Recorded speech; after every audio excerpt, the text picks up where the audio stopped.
Hi everyone. तो आज हम लोग करने जा रहे हैं लीड कोड ऑगस्ट चैलेंज के डे 30 का सवाल, जो कि है काफ़ी इंटरेस्टिंग क्वेश्चन है।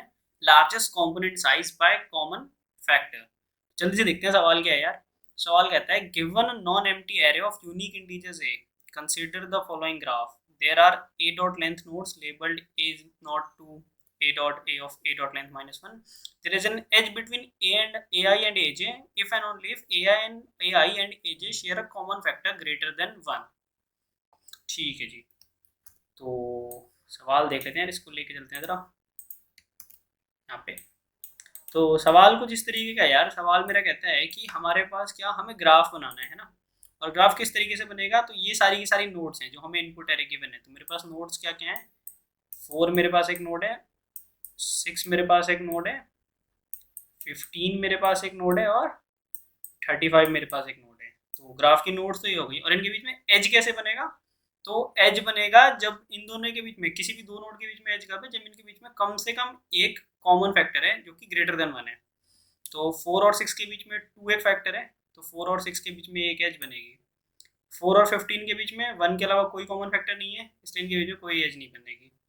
6 और 15 के बीच में है क्या, ऑफकोर्स 6 और 15 के बीच में है 3 कॉमन फैक्टर है।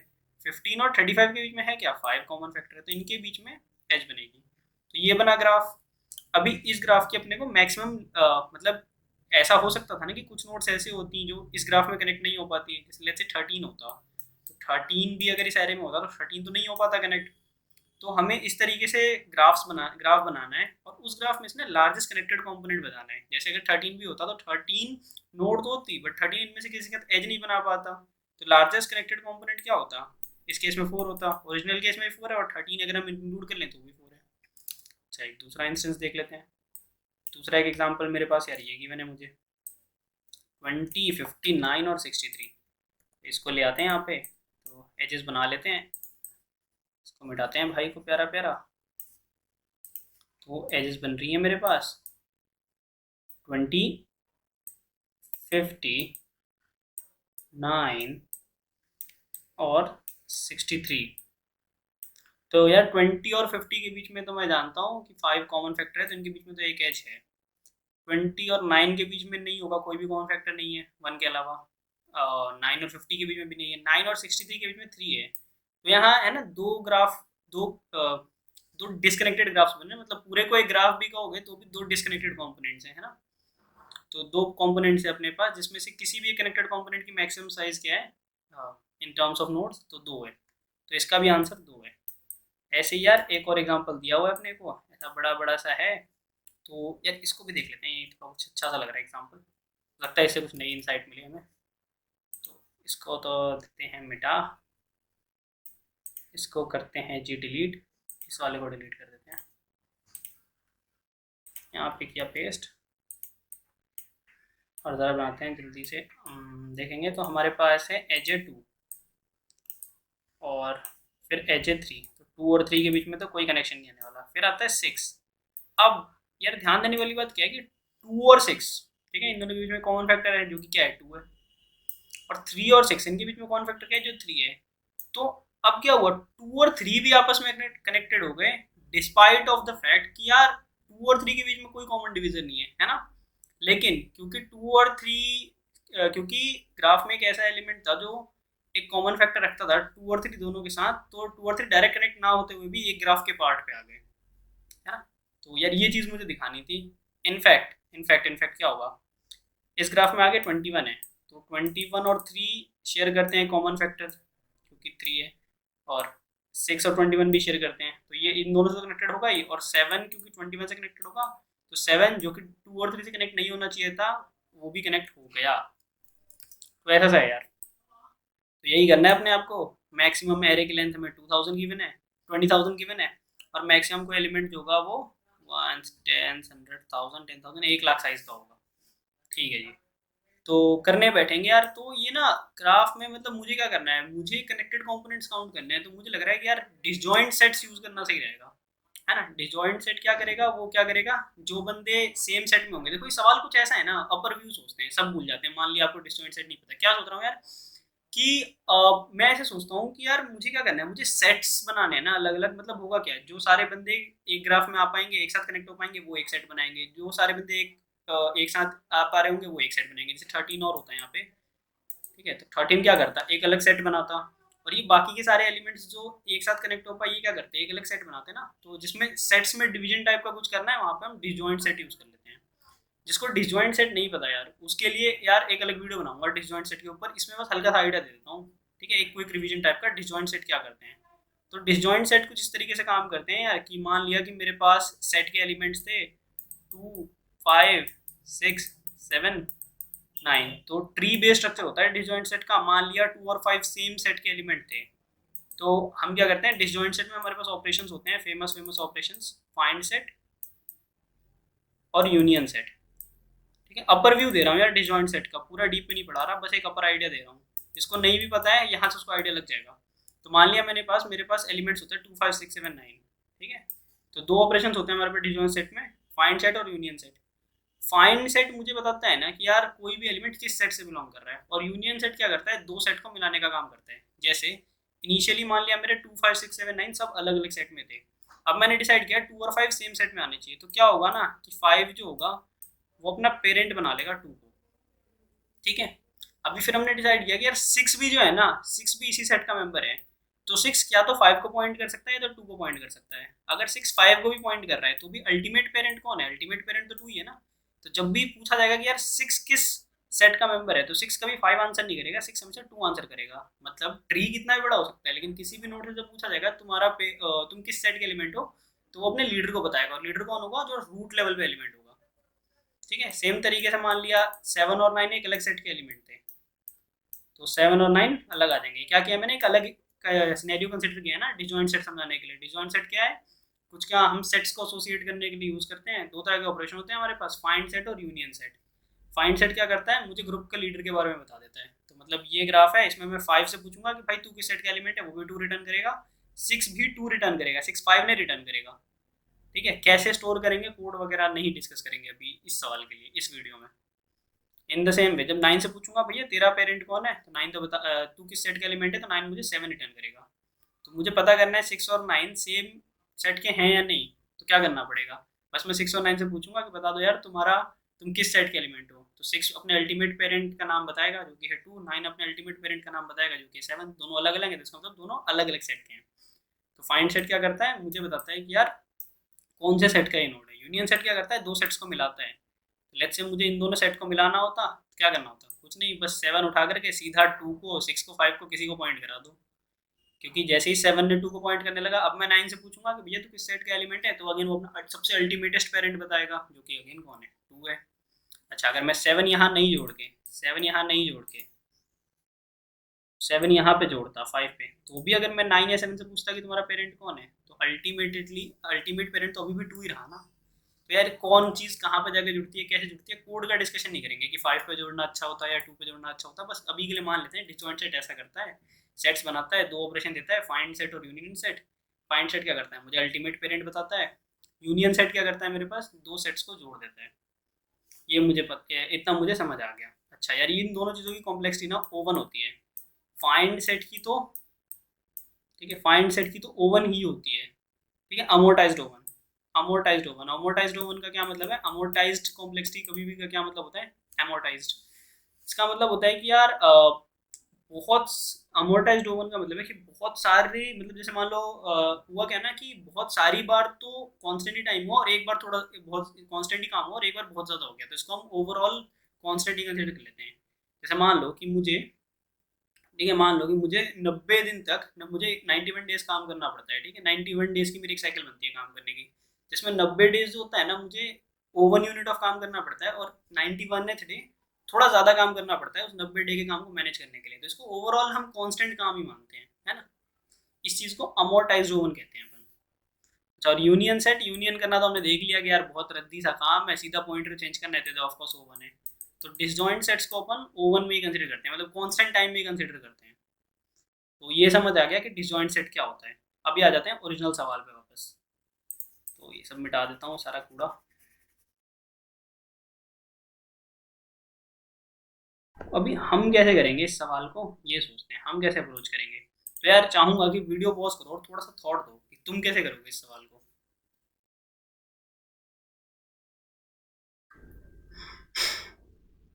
ठीक है, तो देखते हैं यार। मैं क्या सोचता हूँ कि मैं क्या करता हूँ ना, मैं हर एलिमेंट को उठाऊंगा एक एक करके। ये इजी वाला ग्राफ ले लेते हैं पहले, हार्ड वाले पे सोचेंगे। मैं कहता हूँ कि यार एक एक करके एक एलिमेंट उठाऊंगा, जैसे फोर उठाया, फोर के सारे फैक्टर्स निकाल लूंगा और इसका ना उन फैक्टर्स के साथ सेट बना दूंगा। अगेन ये सारा काम सेट सेट वाला हमें भी ऑपरेशन करना नहीं है, ये सारा हमारे डीएसयू करके देगा। ठीक है, डिसजॉइंट यूनियन, ये हमें करके देगा। तो हमारा डीएसयू हमारे लिए काम करके देगा। फोर के फैक्टर्स कौन कौन से हैं, फोर के फैक्टर्स है टू, टू एंड फोर, है ना। अच्छा, सिक्स के फैक्टर्स कौन कौन से हैं, तो सिक्स के फैक्टर्स आएंगे टू और थ्री। ठीक है, 15 की बात कर लेते हैं, 15 के फैक्टर्स कौन कौन से हैं, तो 15 के फैक्टर्स हैं थ्री और फाइव। एक काम करते हैं, खुद को इंक्लूड नहीं करते, खुद को इंक्लूड करने से कोई फर्क पड़ने नहीं वाला है यहाँ पे। ठीक है, फिर आते हैं 35 पे। 35 के फैक्टर्स कौन कौन से होंगे, तो 35 के फैक्टर्स बन रहे हैं फाइव और सेवन। ठीक है, अभी क्या डिसाइड किया कि हर बंदे का अपने फैक्टर्स के साथ में सेट बना लेंगे। ठीक है, ये सारा काम होने वाला ऑटोमेटिकली है, डिसजॉइंट यूनियन वाली क्लास है हमारी, बस हम देख लेते हैं कि होगा क्या। तो फोर जब उन्हें फैक्टर्स के साथ सेट बनाएगा तो फोर, इसका एक पहला फैक्टर कौन है टू, फोर और टू सेम सेट में आ जाएंगे इस तरीके से, है ना। फिर आएगा कौन, सिक्स। ठीक है, सिक्स अपने बंदों के साथ बनाने बैठेगा सेट। तो सिक्स जब टू के साथ सेट बनाने बैठेगा ना, तो सिक्स तो देखेगा कि यार टू तो पहले से एक सेट में है ना, तो मुझे क्या करना है, मुझे बस उस सेट का मेंबर होना है। देखो जब ये सिक्स इस तरीके से फोर को पॉइंट करने लगा, इसका मतलब क्या ये है कि सिक्स और टू सेम सेट के मेंबर हैं। ऑफकोर्स सिक्स और टू सेम सेट के मेंबर हैं, और यही प्लान किया ना हमने। हमने क्या प्लान किया कि हर बंदे को जो एरे में अवेलेबल है, अपने डिवाइजर्स के, अपने सारे फैक्टर्स के, साथ वाले सेट में डाल देंगे। तो सिक्स जो है वो टू वाले सेट में चला गया। अभी बारी आई, अभी थ्री आया। ठीक है, थ्री भी सिक्स का फैक्टर है, उसने बोला भैया मुझे भी सिक्स वाले सेट में जाना पड़ेगा। ठीक है, मैं भी यहाँ आ गया। तो इससे पता है अपने को क्या बदल रहा है, ये मैंने पॉइंटर उल्टा बना दिया। इससे अपने को पता चल रहा है ना कि ये फोर थ्री टू सिक्स ये सारे के सारे सेम सेट के मेंबर हैं, है कि नहीं, सारे के सारे सेम सेट के मेंबर हैं। फिर आया 15, फिर आया 15। 15 ने बोला भैया मैं तो मेरे को 15 के फैक्टर्स कौन, थ्री और फाइव। 15 को किसके साथ सेट बनाना है, थ्री के साथ भी और फाइव के साथ भी। 15 सबसे पहले थ्री वाले सेट का पार्ट हो गया, यानी इसी सेट का पार्ट हो गया। नीचे जोड़ लो, हमने डिस्कस किया था कि यार नीचे जोड़ लो ऊपर जोड़ लो कोई फर्क नहीं पड़ेगा, हमें तो बस ये ध्यान रखना है कि यार सब सेम सेट में आने चाहिए। तो 15 से पूछूंगा तू किस सेट का पार्ट है, वो भी फोर बोलेगा। थ्री से पूछूंगा तू किस सेट का पार्ट है, वो भी फोर बोलेगा, है ना। 15 और थ्री सेम सेट में आ गए। फिर आया फाइव, तो भैया फाइव भी दोबारा इसी सेट में जाएगा। तो फाइव को अगेन मैं कहीं भी पॉइंट करा रहा हूँ, हमने पॉइंट करने का लॉजिक डिस्कस नहीं किया कि कौन सी चीज़ किसको पॉइंट करती है, ये कैसे डिसाइड हुआ, क्योंकि अल्टीमेटली जा तो सब सेम ही सेट में रहे और ऑपरेशन हो पड़ता है अपने को। फिर 35 पे, अब 35 पे आए तो भाई 35 के फैक्टर्स कौन कौन से हैं, फाइव और सेवन। तो फाइव पहले से था, तो फाइव वाले सेट में ही 35 भी आ जाएगा। और अगेन 35 वाले सेट में ही सेवन को भी जाना है, तो सेवन को भी इसी सेट में आना पड़ेगा। सारे के सारे आ गए सेम सेट में। अच्छा, अब ये तो काम हो गया। अब मैं क्या करूँगा, अब मेरे पास कुछ ऐसा यूनियन सेट, ये मेरा डिसजॉइंट यूनियन सेट ऐसा बन गया है ना। तो हमने डेटा स्ट्रक्चर डिस्कस किया, वो हमारा बन गया। अब अपन क्या करते हैं, अब कुछ नहीं, अपन इसको एरे को ट्रेवर्स कर लेते हैं दोबारा से, और हर बंदे से पूछते हैं यार तेरा पेरेंट कौन है। ठीक है, और वो पेरेंट कितनी बार आया है वो काउंट कर लेते हैं। जैसे फोर पे आए, तो फोर से पूछने आए, फोर बोला भैया मेरा पेरेंट तो मैं खुद ही हूँ, मतलब मैं तो फोर वाले सेट में ही हूँ। फोर बोला मैं तो फोर वाले सेट में ही हूँ। अच्छा, कितनी बार आए हो भैया आप, अभी तो एक ही बार। फिर सिक्स से पूछा, सिक्स आप किस सेट में हो, सिक्स बोला मैं भी फोर वाले सेट में हूँ। तो फोर वाला सेट कितनी बार आ चुका है, दो बारी। 15 से पूछा भैया आप किस वाले सेट में हो, 15 बोला भैया मैं भी फोर वाले सेट में हूँ। बेसिकली फोर वाला सेट कितनी बार आ चुका है, थ्री बार। 35 से पूछा भैया 35 आप किस सेट में हो, 35 बोला मैं भी फोर वाले सेट में हूँ। क्योंकि सेट कैसे डिसाइड होता है, अपने लीडर से, लीडर तो अभी भी फोर ही है। तो यार आजा भैया, हाँ फोर वाला सेट कितनी बार आया, चार बारी। तो सिर्फ एक ही सेट आया है, एक ही सेट बनाया, और वो भी सेट कितनी बारी बना है, चार बारी, है ना। उस सेट में मतलब सारे के सारे एलिमेंट, इसका मतलब क्या, सेम सेट में आ गए ना। इसका मतलब लार्जेस्ट कंपोनेंट कितने साइज का है, चार साइज का है। यार इस एग्जांपल से तो मुझे लग रहा है मज़ा नहीं आया। तो एक काम करते हैं, एक बढ़िया एग्जांपल उठा लेते हैं। और बढ़िया एग्जांपल मुझे लगता है मुझे देखने को मिलेगा, एक एग्जांपल मैं सोच लेता हूँ। इसको मिटाते हैं, यहाँ दो अलग अलग सेट बने। तो एक मैं ले लेता हूँ पाँच को, एक ले लेता हूँ मैं 10 को, ऑफकोर्स मैं ले लेता हूँ मेरे फेवरेट 13 को। ठीक है, एक मैं ले लेता हूँ 69 को, और एक मैं ले लेता हूँ 7 को। ठीक है जी, सबसे पहले फैक्टर्स लिख लेते हैं सबके। 5 का फैक्टर कोई भी नहीं, 10 का फैक्टर सिर्फ 2 और 2 और 5, 13 का फैक्टर अगेन कोई भी नहीं मतलब सिवाय खुद के, 16 का फैक्टर 3 और 13, 7 का फैक्टर सिर्फ 7। ठीक है, सबसे पहले 5 पे आए, 5 बोला भैया ठीक है मैं किसी सेट का मेंबर नहीं हूँ, मतलब मैं खुद ही में एक सेट हूँ। 10 आया, अभी हमने क्या डिसाइड किया था, हर बंदे को उसको फैक्टर्स वाले सेट में डालेंगे। तो 10 आया, 10 बोला भैया मुझे तो 2 के सेट में जाना पड़ेगा। 2 बोला कि भैया मैं तो अलग था, आप आ जाओ मेरे सेट में।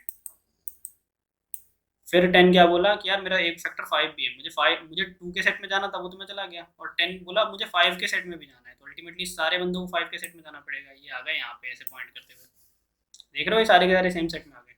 अब आया 13, 13 बोला भैया मुझे तो अलग रहना है। फिर आया 69, 69 बोला मुझे 3 और 30, 69 बोला मुझे 3 के साथ एक सेट बनाना है। 69 ने ये आया, 69 ने ये बना लिया प्यारा प्यारा 3 के साथ एक सेट। अब 69 और 3 सेम सेट में आ गए। अब 69 बोला मुझे 13 के साथ भी सेट बनाना है, क्योंकि 13 भी मेरा एक फैक्टर है। ये बन गए। अब देख रहे हो दो अलग अलग सेट्स बन चुके हैं, एक सेट है 5, 2 और 10 का, एक है 13, 69 और 3 का। फिर आया 7, 7 बोला कि मैं तो इंडिपेंडेंट सेट्स बनाऊंगा। ठीक है, अब सारे एरे के एलिमेंट से पूछ लेते हैं कि भैया आप किस किस पेरेंट को बिलोंग करते हो। तो 5 बोला भैया, 5 बोला मैं तो 5 वाले सेट को ही बिलोंग करता हूँ, मतलब 5 वाला बोला कि यार मेरा पेरेंट तो 5 ही है और वो एक बार आया है। 10 बोला कि मेरा पेरेंट 5 है और वो कितनी बार आया है, 2 बार, मतलब एक और बार आ गया ना, तो टोटल 5 वाला पेरेंट कितनी बार आ चुका है, 2 बार आ चुका है।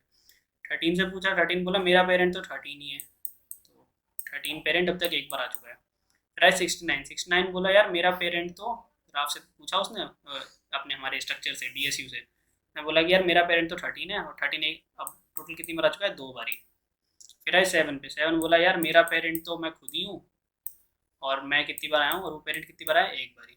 अब देख रहे हो एक 5 पेरेंट वाला सेट बना है, एक 13 पेरेंट वाला सेट बना है और एक 7 पेरेंट वाला सेट बना है। अच्छा, जो सबसे बड़ा सेट बना है 5 और 13 दोनों का कह लो, दोनों में दो दो एलिमेंट है। तो यही है यार, इतना सा। एक बार कोड करते हैं हल्का सा, कोड करने के बाद अगर लगेगा कि यार मज़ा नहीं आया, एक बार फिर से आ जाएंगे डिस्कस करने।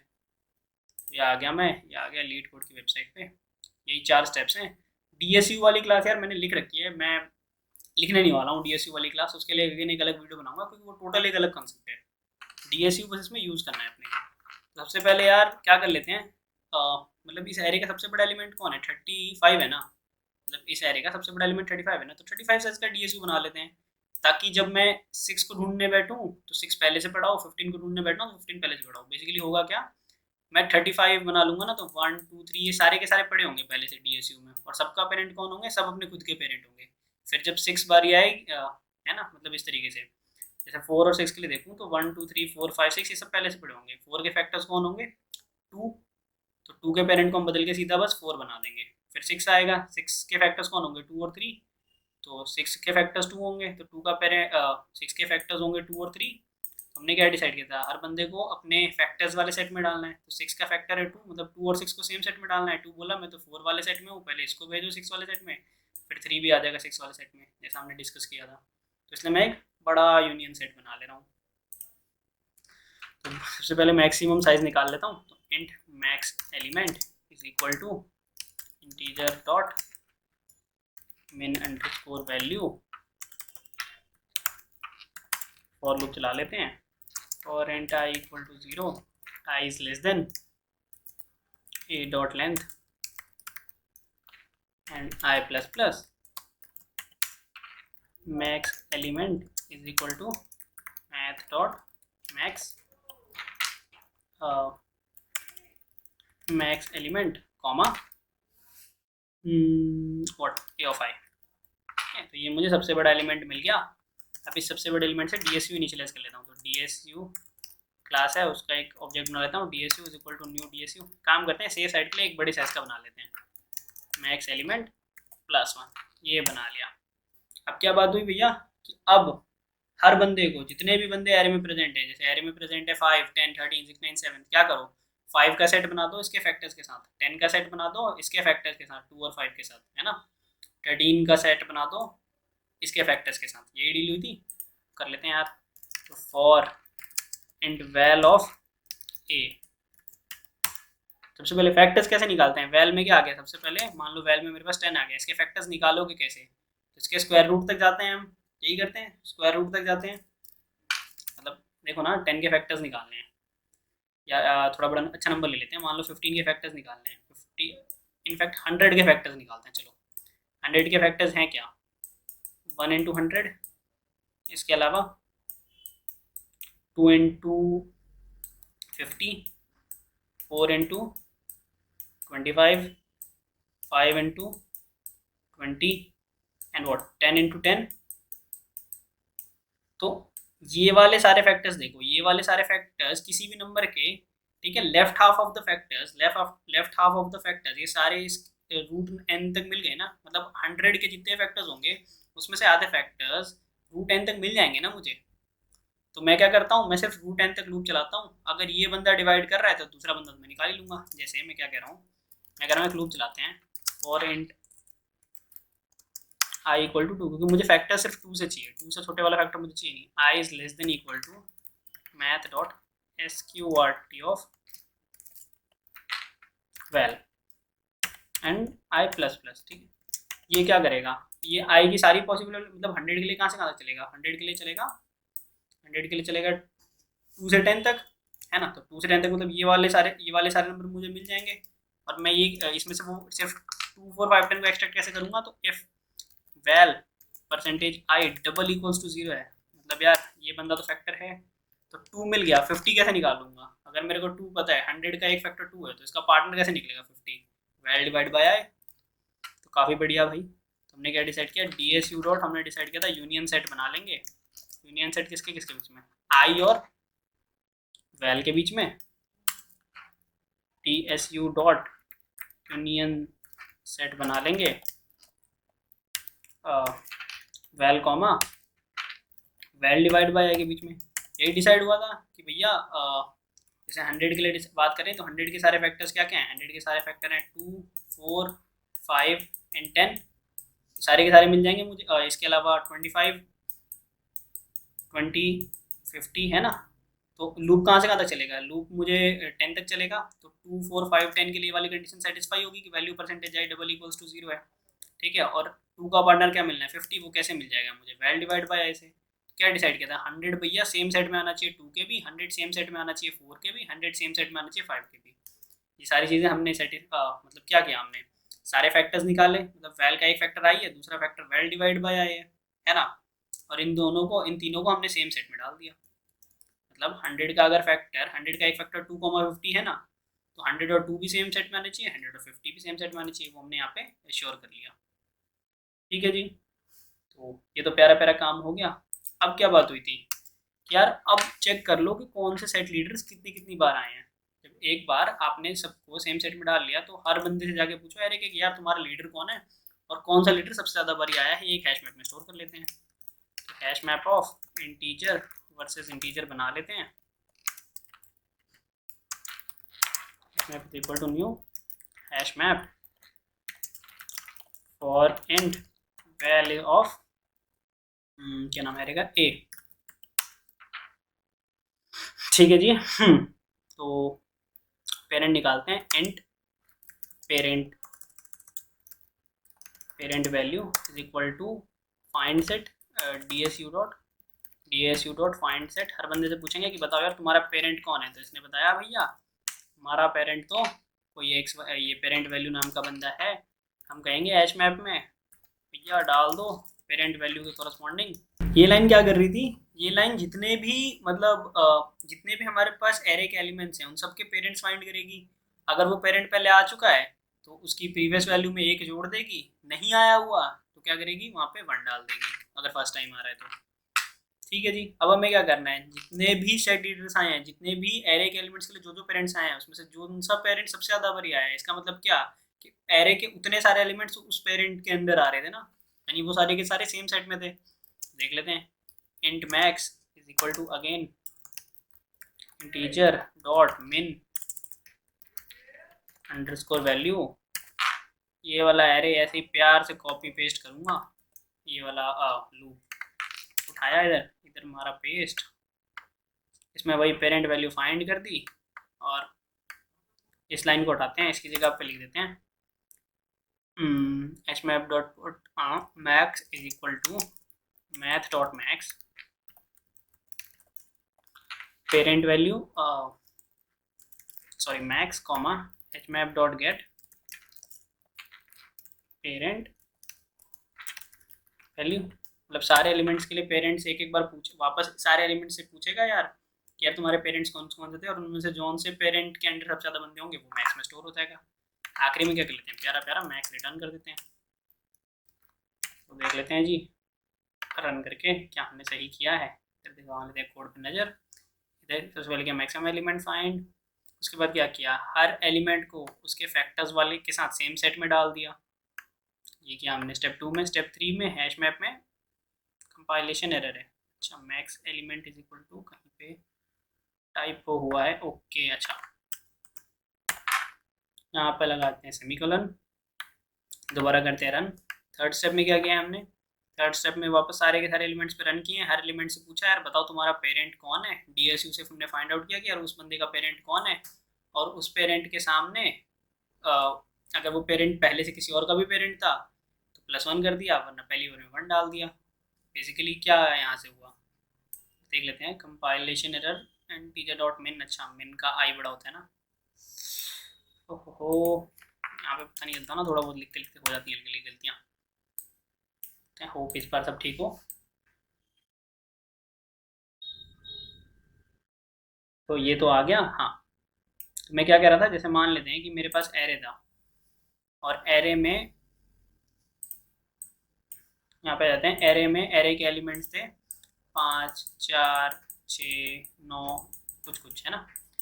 इन सब के मैंने पेरेंट निकाले, इसका पूछा पेरेंट कौन है, इसका पूछा पेरेंट कौन है, इसका पूछा पेरेंट कौन है। जिन जिन के पेरेंट सेम थे उन उनके पेरेंट के आगे उसकी फ्रीक्वेंसी स्टोर कर ली। बेसिकली पेरेंट्स के आगे उसकी फ्रीक्वेंसी स्टोर कर ली। जैसे इसका पेरेंट मान लिया एक्स था, इसका भी एक्स था, तो मैं क्या कर रहा हूँ यहाँ पे थर्ड स्टेप में एरे चला रहा हूँ, हर लूप चला रहा हूँ, हर एलिमेंट पे एरे के हर बंदे से उसका पेरेंट पूछता हूँ और उसके पेरेंट के सामने उसकी फ्रीक्वेंसी स्टोर कर लेता हूँ कि अगर पेरेंट पहले से था तो भैया पुरानी वैल्यू में 1 जोड़ दो, नहीं था तो नॉर्मल 1 जोड़ दो। आखिरी में क्या कर दिया जी, हर एलिमेंट से दोबारा उसके पेरेंट पूछे और जौन सा पेरेंट सबसे ज़्यादा बार आया है वो स्टोर कर दिया, वो मैक्स में स्टोर करा लिया। सबमिट मार देता हूँ, देख लेते हैं सबमिट करके क्या आता है। तो सबमिट करके ये प्यारा प्यारा कोड हो गया एक्सेप्ट। दोबारा से देख लेते हैं हमने क्या किया था। तो हमने क्या किया है, हमने बोला कि हम सारे के सारे एलिमेंट्स के साइज़ का एक डिसजॉइंट सेट यूनियन बनाएंगे।